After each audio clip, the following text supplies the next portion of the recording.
ನೋಡ್ರಿ ಶಬ್ರಿ, ನಾವೀಗ ಸರ್ಕಾರ ಆದೇಶ ಕೊಟ್ಟಿದ್ಯಲ್ಲ, ವೈಟ್ ಬೋರ್ಡ್ ಬೈಕ್ ಓಡಿಸಬಹುದು ಅನ್ನೋದ ನಾವ್ ಅದು ಬೇಜಾರ್ ಮಾಡ್ಕತ್ತಿಲ್ಲ. ನಮಗೂ ಅದೇ ರೀತಿ ಈಗ ನಮ್ಮ ಆಟೋದವ್ರಿಗೆ, ಕ್ಯಾಬ್ ಡ್ರೈವರ್ಗಳಿಗೆ ವೈಟ್ ಬೋರ್ಡ್ ಮಾಡ್ಕೊಡ್ರಿ. ಈಗ ನಾವ್ಯಾಕೆ ಟ್ಯಾಕ್ಸ್ ಕಟ್ಕೊಂಡು ನಾವ್ಯಾಕೆ ಒದಾಡ್ಕೊಂಡು ಸರ್ಕಾರಕ್ಕೆ ಇನ್ಕಮ್ ಮಾಡ್ಕೊಡ್ಬೇಕು? ಸರ್ಕಾರ ಅವ್ರಿಗೆ ಫ್ರೀಡಮ್ ಆಗಿ ಬದುಕೋದಕ್ಕೆ ಅವ್ರಿಗೆ ದಾರಿ ಕೊಟ್ಟಿದೆ. ಯಾಕಂದ್ರೆ ಆಲ್ರೆಡಿ ಅವರು ಕೆಲಸ ಮಾಡ್ಕೊಂಡು ಪಾರ್ಟ್ ಟೈಮ್ ಅಲ್ಲಿ ಬಂದು ಬೈಕ್ ಓಡಿಸೋರು ತುಂಬಾ ಜನ ಇದಾರೆ. ಅವ್ರ ಕಷ್ಟ ಅವರು ಬದುಕ್ಲಿ ಪಾಪ. ಇವಾಗ ಇನ್ನೊಂದೇನಂದ್ರೆ, ಸಾಫ್ಟ್ವೇರ್ ಕಂಪ್ನಿಲೂ ಕೂಡ ಕೆಲಸ ಮಾಡ್ಕೊಂಡು ಬಂದ್ ಪಾರ್ಟ್ ಟೈಮ್ ಅಲ್ಲಿ ಬೈಕ್ ಓಡಿಸ್ಕೊಂತ, ಅದು ಬುಲೆಟ್ ಗಾಡಿಲೂ ಕೂಡ ಡ್ಯೂಟಿ ಮಾಡೋಂತ ಪಾಪ ಬಡಪಾಯಿಗಳಿದ್ದಾರೆ. ಬದುಕ್ಲಿ ಅವರು ಕೂಡ. ಅದೇ ರೀತಿ ಸರ್ಕಾರ ಅವ್ರಿಗೆ ಹೆಂಗೆ ಪರ್ಮಿಷನ್ ಕೊಟ್ಟಿದೆ, ನಮಗೂ ಕೂಡ ಈ ಯೂನಿಫಾರ್ಮ್ ಬೇಡ, ಎಲ್ಲೋ ಬೋರ್ಡ್ ಬೇಡ, ಟ್ಯಾಕ್ಸ್ ಪರ್ಮಿಟ್ ಇವ್ಯಾವು ನಮ್ಗೆ ಇರಬಾರ್ದು. ನಮ್ಮೊಬ್ರಿಗೆ ಅಲ್ಲ, ಕ್ಯಾಬ್ ಅವ್ರಿಗಾಗ್ಲಿ ನಮ್ಮ ಆಟೋದವ್ರಿಗಾಗ್ಲಿ ಅವ್ರಿಗೆ ಹೆಂಗೆ ಹಕ್ಕು ಕೊಟ್ಟಿದ್ರ ಅದೇ ರೀತಿ ಸಮಾನತೆ ನಮಗೂ ಕೊಡಿ. ಯಾಕಂದ್ರೆ ಎಲ್ಲ ನಾವು ಡ್ರೈವರ್ಗಳಲ್ವಾ, ನಾವು ಕಷ್ಟಪಟ್ಕೊಂಡು ನಾವು ಟ್ಯಾಕ್ಸ್ ಯಾಕೆ ಕಟ್ಬೇಕು? ಸರ್ಕಾರಕ್ಕೆ ನಮ್ ಕಡೆಯಿಂದ ಇನ್ಕಮ್ ಬೇಕು. ಆದ್ರೆ ಅನುಕೂಲ ಮಾತ್ರ ವೈಟ್ ಬೋರ್ಡರ್ಗ. ಇದು ಯಾವ ನ್ಯಾಯ? ನಮ್ಮ ಹೈಕೋರ್ಟ್ ಕೊಟ್ಟಿರೋದು ಎಷ್ಟು ಮಟ್ಟಕ್ಕೆ ಸರಿ? ಈಗ ಅಣ್ಣ, ಈಗ ನೀವು ಸೀನಿಯರ್ ಅಲ್ಲ, ಇಷ್ಟು ವರ್ಷ ಆಟೋ ಓಡಿಸಲ್ಲ, ಇದು ನೀವು ಸರಿನಾ ಅಣ್ಣ? ಹೋಗ್ಲಿ, ಇದು ಸರಿ ಇಲ್ಲ. ಇದು ಯಾಕೆಂದ್ರೆ ನಮ್ಗೂನು ತುಂಬಾ ಕಷ್ಟದಲ್ಲಿ ಇದ್ದೀವಿ. ನಾವು ಈ ವೈಟ್ ಬೋರ್ಡ್ ಕೊಟ್ಬಿಟ್ಟು ನಾವು ಮನೆ ಹಾಳು ಮಾಡ್ಕೊಂಡು ಸಿದ್ಧ ಇಲ್ಲ ನಾವು. ಯಾಕೆಂದ್ರೆ ನಮ್ಗೆ ಬಹಳ ಇಕ್ಕಟ್ಟುಗಳು ಸಿಗಾಕೊಂಡಿದ್ವಿ ಆಟೋ ಡಿಪಾರ್ಟ್ಮೆಂಟ್ಗಳು. ಏನಾರ ಮಾಡಿ ಇದಕ್ಕೆ ನಮ್ಗೆ ವೈಟ್ ಬೋರ್ಡ್ ಮಾಡ್ಕೊಡಿ. ಇಲ್ಲ ವೈಟ್ ಬೋರ್ಡ್ ಮಾಡ್ಕೊಡಿ, ಇಲ್ಲ ವೈಟ್ ಬೋರ್ಡ್ ನಾವ್ ಎಷ್ಟಾರ ಬಾಡಿಗೆ ಹೊಡಿತೀವಿ, ನೀವು ಕೇಳಕ್ ಹೋಗ್ಬೇಡ್ರಿ. ನಾ ಪಾಸಿಂಗ್ ಮಾಡ್ಸಲ್ಲ, ಏನು ಮಾಡ್ಸಲ್ಲ. ಇಷ್ಟಿದೆ ನಮ್ದು. ಅಣ್ಣ, ನೀವು ಆಟೋ ಓಡಿಸಿದ್ರಣ್ಣ, ನೀವ್ ಹೇಳೋಣ, ನಿಮ್ಗೆ ಏನ್ ಅನ್ಸುತ್ತೆ ಹೇಳೋಣ, ನೀವು ಮಾತಾಡೋಣ. ನಾವೇನೆಲ್ಲ ನಮಗೆ ವೈಟ್ ಬೋರ್ಡ್ ಮಾಡ್ಕೊಡಿ, ನಮಗೆ ಬದುಕಕ್ ಕೊಡಿ. ಆಮೇಲೆ ಈಗ ಡೀಲರ್ಗಳಿಗೆ ಹೇಳ್ಬಿಡ್ರಿ, ಎಲ್ಲ ಹೋಲ್ಸೇಲ್ ಗಾಡಿ ಕೊಪ್ಪೋಣ. ಅವ್ರಿಗೆ ಕೊಟ್ಬಿಟ್ಟು ಟೂ ವೀಲರ್ ಇಸ್ಕೊಬಿಡೋಣ ಬಿಡಿ ಅವ್ರ ಹತ್ರನೇ. ಅಲ್ವಾ? ಒಳ್ಳೆ ಕೆಲಸ ಅಲ್ವಾ ಸರ್, ಹೇಳಿ. ನಾವು ಅಷ್ಟೇ ಆರಾಮಾಗಿ ವೈಟ್ ಬೋರ್ಡ್ ಮಾಡಿಸ್ಕೊಂಡು ಅವ್ರಾದ್ರೆ ಆರಾಮಾಗಿ ಸುತ್ತಾಡ್ತೀರಿ. ನಾವು ಯಾವ್ದು ಕಟ್ಟಲ್ಲ. ನಾವು ಇನ್ಸೂರೆನ್ಸ್ ಇದು ನಮ್ಗೆ ಏನಕ್ಕೆ ಈಜು ಇದೆ? ಏನು ಈಜ್ ಇಲ್ಲ. ನಾವು ಆರಾಮಾಗಿ ತಿರ್ಗಾಡ್ತೀರಿ. ಕೇಳಿದ್ರೆ ನಾವು ಹೋಯ್ತಾ ಇರ್ತೀವಿ. ಪರ್ಮನೆಂಟ್ ಆಗಿ ಹಾಕ್ಬೇಕು. ನಾವು ಏನಕ್ಕೆ ಹಾಕ್ಬೇಕು? ಆಗಲ್ಲ, ಏನಾಗಲ್ಲ. ಗೌರ್ಮೆಂಟ್ ನಾವ್ಯಾಕೆ ನಾವ್ ಅವ್ರಿಗೆ ಇನ್ಕಮ್ ಮಾಡ್ಕೊಡ್ಬೇಕು? ಅವ್ರಿಗೆ ಗೌರ್ಮೆಂಟ್ ಅವ್ರಿಗೆ ಮಾಡ್ಕೊಡಲ್ಲ. ನಾವು ಪಾಸಿಂಗ್ ಮಾಡ್ಸಲ್ಲ, ಪರ್ಮನೆಂಟ್ ಹಾಕಲ್ಲ. ನಾವು ವೈಟ್ ಬೋರ್ಡ್ ಮಾಡ್ಕೋತೀವಿ ನಾವು. ಏನಕ್ಕೆ? ಅದ್ರಲ್ಲಿ ಇನ್ನೊಂದಂದ್ರೆ, ಪರ್ಮಿಷನ್ ಇಲ್ದಿರನೆ, ಇದು ಇಂಪಾರ್ಟೆಂಟ್. ಪರ್ಮಿಷನ್ ಇಲ್ದಿರನೆ ನಮ್ಮ ಆಟೋಗಳು ರೋಡ್ ಅಲ್ಲಿ ಖಾಲಿ ಹೊಡಿತೈತೆ. ಎಷ್ಟು ಆಟೋಗಳು ಖಾಲಿ ಹೊಡಿತೈತೆ?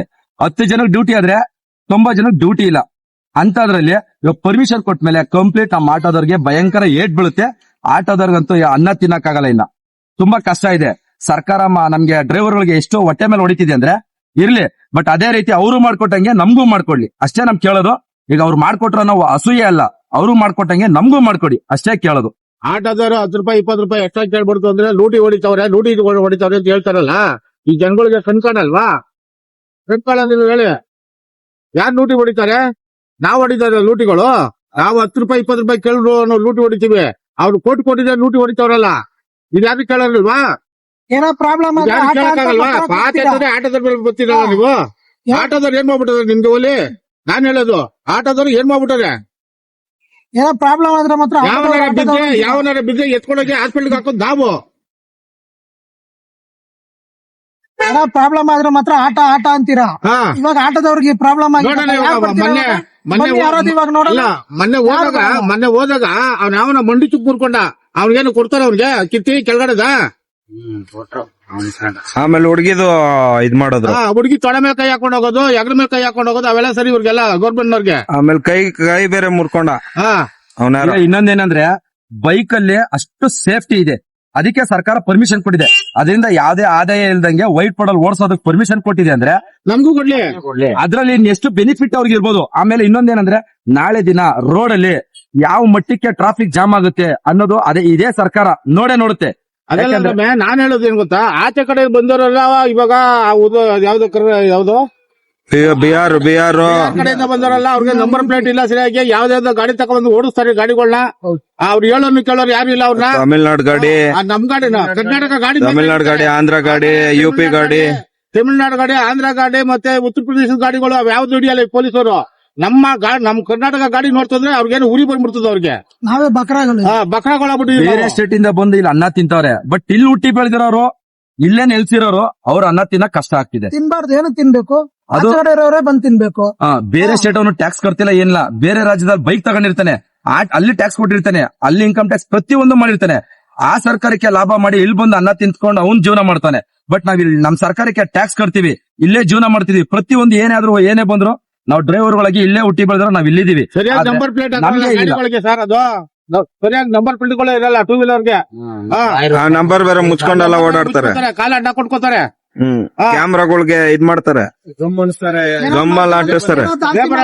ಇನ್ನೊಂದೇನಂದ್ರೆ ಯಾರಾದ್ರೂ ನಮ್ಮ ಆಟೋ ಡ್ರೈವರ್ಗೆ ಹೊಸದಾಗಿ ಡ್ರೈವಿಂಗ್ ಡಿಪಾರ್ಟ್ಮೆಂಟ್ ಬರ್ಬೇಕು ಅನ್ನೋರು ಇದ್ರೆ ಯೂತ್ಸ್ ಹೊಸ ಹುಡುಗರು ದಯವಿಟ್ಟು ಆಟೋ ತಗೋಬಿಡ್ರಿ. ಯಾಕಂದ್ರೆ 4-5 ಲಕ್ಷ ರೂಪಾಯಿ ಬಂಡವಾಳ ಹಾಕ್ಬಿಟ್ಟು ಆಟೋ ತಗೊಳ್ಳೋದಕ್ಕಿಂತ ಇಲ್ಲಿ ಬಾಡಿಗೆ ಅಂತ ಒದ್ದಾಡೋದಕ್ಕಿಂತ ಒಂದ್ 20-30 ಸಾವಿರ ರೂಪಾಯಿ ಬೈಕ್ ತಗೊಂಡು ನಾಳೆಯಿಂದ ಡ್ಯೂಟಿ ಮಾಡ್ರಪ್ಪ. ಯಾಕಂದ್ರೆ ಇದು ಬರಕ್ ಹೋಗ್ಬಿಡ್ರಿ. ಆಟೋ ಡಿಪಾರ್ಟ್ಮೆಂಟ್ ಇವಾಗ ಡ್ಯೂಟಿ ಇಲ್ಲ. ಏನಕ್ಕೆ ಅಂದ್ರೆ ಸರ್ಕಾರ ಪರ್ಮಿಷನ್ ಕೊಟ್ಟಿದೆ. ಪರ್ಮಿಷನ್ ಕೊಟ್ಮೇಲೆ ಅದು ಹೈಕೋರ್ಟ್ ಪರ್ಮಿಷನ್ ಕೊಟ್ಟಿದೆ. ಪರ್ಮಿಷನ್ ಕೊಟ್ಮೇಲೆ ಇನ್ ಯಾವ್ದೇ ಕಾರಣಕ್ಕೂ ನಮ್ಮ ಆಟೋದಲ್ಲಿ ಬಿಸ್ನೆಸ್ ಇಲ್ಲ. ಪರ್ಮಿಷನ್ ಇಲ್ದ್ರೇನೆ ಡ್ಯೂಟಿ ಇರ್ಲಿಲ್ಲ. ಈಗ ಫುಲ್ ಪರ್ಮಿಷನ್ ಬಂದ್ಮೇಲೆ ಎಲ್ಲಿ ಡ್ಯೂಟಿ ಮಾಡ್ತಾರೆ ಹೇಳೋಣ. ಇನ್ನ ಹಮಾರ ಆದ್ಮಿ ಆಜೆ ಆಜೆ ಅಂದ್ಬಿಟ್ಟು ಎಲ್ಲ ಕರ್ಕೊಂಡ್ ಬರ್ತಾ ಇರ್ತಾರ ಊರಿಂದ ಟೂ ವೀಲರ್ ಹಾಕೊಂಡು ಅವ್ರ ಪಾಟಿಗೆ ಅವ್ರು ದುಡ್ಕೊಂಡು ಹೋಗಿ ಅವ್ರು ಅಲ್ಲಿರ್ಲಿ. ನಾವ್ ಇಲ್ಲಿ ಎಲ್ಲಾರು ಟ್ಯಾಕ್ಸಿ ಗಿಕ್ಸ್ ಎಲ್ಲ ಕಟ್ಕೊಂಡು ನಾವ್ ಇಲ್ಲೇ ಬಿದ್ದಿರ್ತೀವಿ. ಕೇಳಿದ್ರೆ ಆಟೋದವ್ರು ಸೇರಿಲ್ಲ. ಪ್ರಾಬ್ಲಮ್ ಆದ್ರೆ ಆಟೋದವ್ರು ಅವ್ರ ಹೆಂಡ್ರ ಮಕ್ಳಿಗೆ ಬೆಳ್ಸಕ್ಕೆ ನಮ್ ಕರ್ನಾಟಕದಲ್ಲಿ ಇರೋದು.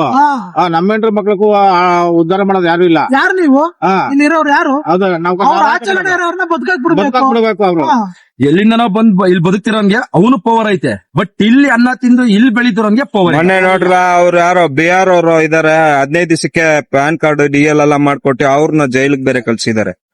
ನಮ್ ಕನ್ನಡದವ್ರನ್ನ, ಬಾಂಗ್ಲಾದೇಶ ಇದು ನಮ್ ಕನ್ನಡದವ್ರನ್ನ. ಅದನ್ನ ಕೇಳಕ್ ಹೋಗಿ ಇಲ್ಲಿ ಇನ್ನೊಂದೇನ್ ಗೊತ್ತಾ, ಅದನ್ನೇ ಹೇಳಿದ್ದು.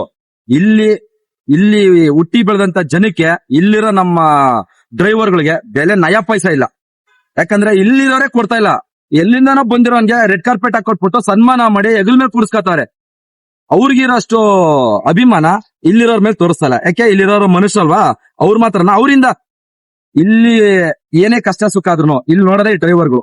ಈಗ ರೋಡಲ್ಲಿ ಒಬ್ಬ ಬಿದ್ದದ, PR ಅವ್ನ್ ಬಂದ್ ಎತ್ಕೊಳ್ಳಲ್ಲ, ಕಾಂಗ್ರೆಸ್ ಬಂದ್ ಎತ್ಕೊಳ್ಳಲ್ಲ, ಯಾವನು ಬಂದಿತ್ತಲ್ಲ. ನಮ್ ಸರ್ಕಾರದವ್ರಿಗೆ ನಾವ್ ಬೆಳೆಸಿಲ್ಲ ಬೆಂಗಳೂರು, ಆಚೆ ಕಡೆ ಬಂದಿರೋರೆ ಬೆಳೆಸಿರೋದು ಬೆಂಗಳೂರ್ನ. ನಾವ್ ಬೆಳೆಸಿಲ್ಲ ಬೆಂಗಳೂರು, ಆಚೆ ಕಡೆ ಬಂದಿರೋರೆ ಬೆಳೆಸಿರೋದು. ಅವರೇ ಮಡಗಿರೋದು, ಅವರೇ ಇದಾಲ್ಸೋದು. ಯಾಕೆಂದ್ರೆ ಅವ್ರಿಂದ ಇನ್ಕಮ್ ಬರ್ತಾ ಇದೆಯಲ್ಲ, ಬರ್ತದಲ್ಲ, ಅದಕ್ಕೆ ಅವ್ರು ಬೆಳೆಸಿರೋ. ಇವಾಗ ನಮ್ಗೇನು ಬೆಲೆ ಇಲ್ಲ ಇಲ್ಲಿ, ನಮ್ಗೇನು ಬೆಲೆ ಇದೆ ಇಲ್ಲಿ. ನಾವ್ ಬೆಲೆ ಕೊಡಂಗಿದ್ರೆ ಈ ತರ ಮಾಡ್ತಿರ್ಲಿಲ್ಲ. ಹೆಚ್ಚಿಸಬೇಕಾಯ್ತು, ಅವಾಗಲೇ ಕೊಡಬೇಕಾಯ್ತಲ್ವಾ? ಕರ್ನಾಟಕ ಡ್ರೈವರ್ಗಳಿಗೆ ಬೆಲೆ ಇಲ್ಲ. ನಾವು ಕೊಡ್ತೀವಿ, ಹೊಡಿಲೂಬಾರ್ದು, ಏಟಾಗ್ಲೂಬಾರ್ದು. ಅವನ್ ಹೊಡೆದ್ರೆ ಹೊಡ್ಸ್ಕೊಂಡು ಹೋಗ್ಬೋದು, ಏನ್ ಬೇಕಾದ್ರೆ ಮಾಡ್ಬೋದು. ಅದೇ ನಾವೇನೋ ಹೊಡೆದ್ಬಿಟ್ಟು ಅಂತಾನೆ ನಮ್ಮ ಇಡೀ ಪುಕಾರೆ ಮಾಡ್ಬಿಡ್ತಾರೆ.